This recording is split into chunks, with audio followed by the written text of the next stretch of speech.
The Denver Broncos continue to make the rest of the NFL envious. And as players cleaned out their lockers yesterday, more and more stories surfaced about just how special this season was. We got some fantastic news about a key position for next year, plus so much more in this video. If you're new to the channel, I'm Ben, a die-hard Denver Broncos fan, and trust me, I'm not taking an off-season. There is no off-season. Our new standard is making the playoffs, and our goal is to win the AFC West, and we're going to do it together next year. Let's dive into it. During training camp, it seemed a bit cocky for Sean Payton to wear a shirt that said, "Uncommon," especially after we missed the playoffs again and faced a mountain of dead cap. Critics were quick to call him out, saying things like he was just a less flashy John Gruden. But now, we're starting to see just how uncommon Sean Payton really is, and how uncommon this team has become. One of the first big pieces of news yesterday was about our franchise quarterback, Bo Chapman-Nix, who I believe should be Rookie of the Year. This guy showed incredible resilience and played a huge part of the season, even outshining Russell Wilson as a rookie. He never backed down from a challenge. Bo Chapman-Nix played through a lot of pain this season, including a period when people said he was hitting the rookie wall. But here's the thing, he was doing all of that with a broken back. Let me explain.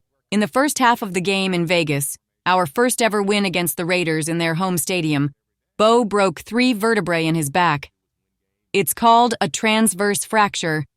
And from what I've read and heard from my brother, who's a doctor, it's incredibly painful. Just imagine that kind of injury. But here's where it gets even crazier.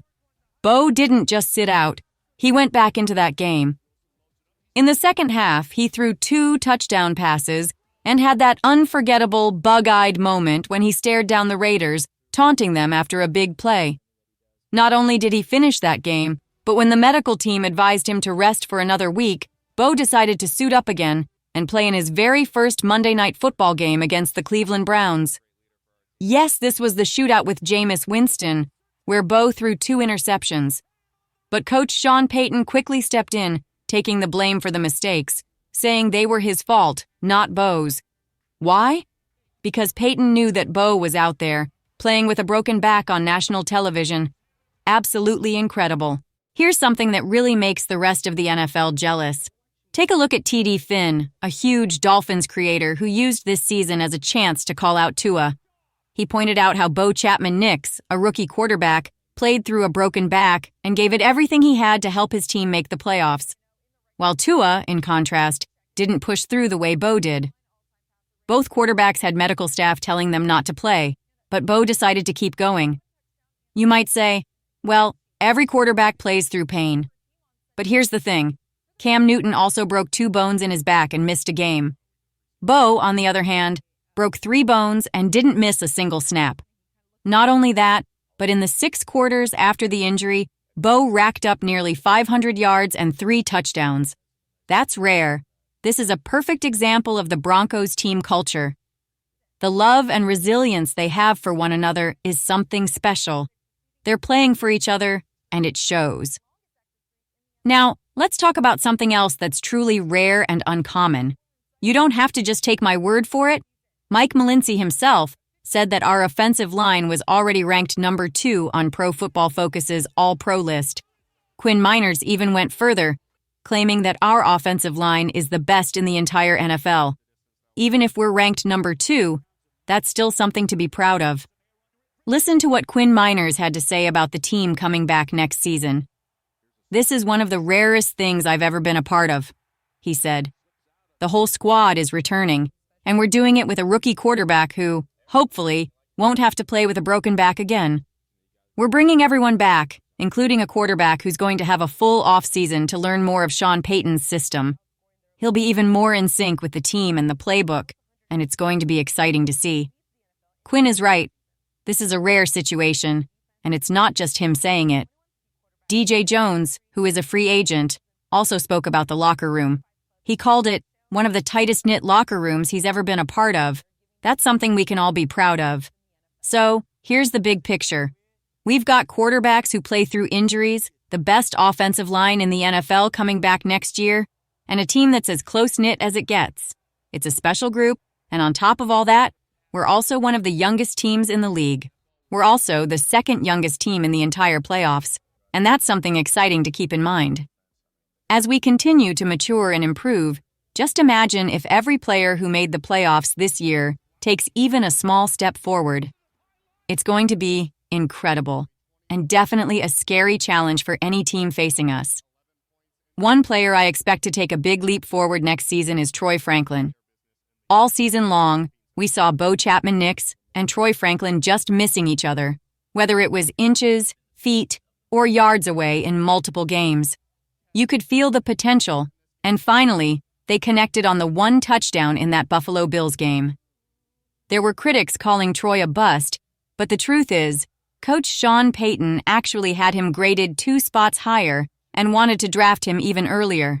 In fact, 16 wide receivers were picked before Troy Franklin. It's easy to overlook his stats, but if you look at the bigger picture, Troy's rookie year was impressive. Let's take a look at some of the Broncos' greats. Brandon Marshall, for example, had only 20 catches, 300 yards, and 2 touchdowns in his rookie season. Troy Franklin had 10 more catches, more yards, and an extra touchdown. Then there's Eric Decker, who formed a great duo with Demaryius Thomas.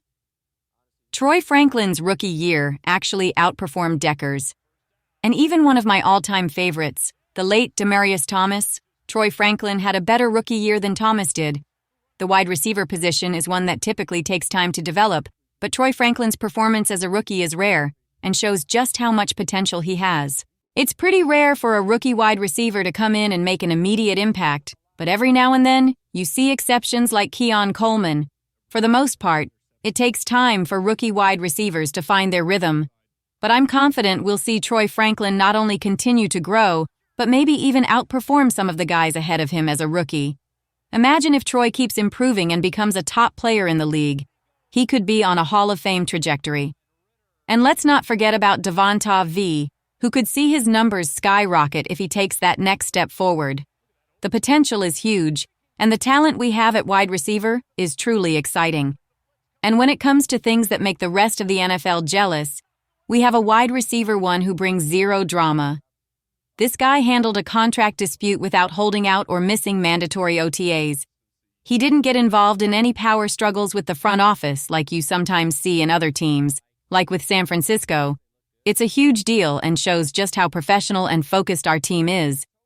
Honestly, I'm beyond hyped about what the future holds for this Denver Broncos team. I can't wait to ride this journey with all of you. Another thing that's making the rest of the NFL jealous is that while other teams are scrambling to pick through everyone else's leftovers, it's our team that's now the one being targeted. Everyone wants a piece of what's happening in Denver, and it's clear to see. For example, we're hearing a lot of buzz around our quarterback coach, Davis Webb, possibly becoming an offensive coordinator in the future. Some teams have even considered him for a head coaching interview. Then there's Vance Joseph, who is getting 3 head coaching interviews himself. But it doesn't stop there. Our assistant special teams coordinator is also getting a lot of attention, with multiple interviews lined up to possibly step up and become a head special teams coach. While we might lose a few coaches, this is actually a great sign for the future of the Broncos. It shows that other teams are recognizing the talent and potential we have. We've got something really special cooking here, and it's not just about making the playoffs anymore. We're aiming for a home playoff game, and the way to do that is by winning the AFC West. We're doing it together, and the excitement is building. We've got a lot to look forward to, and there's so much to believe in.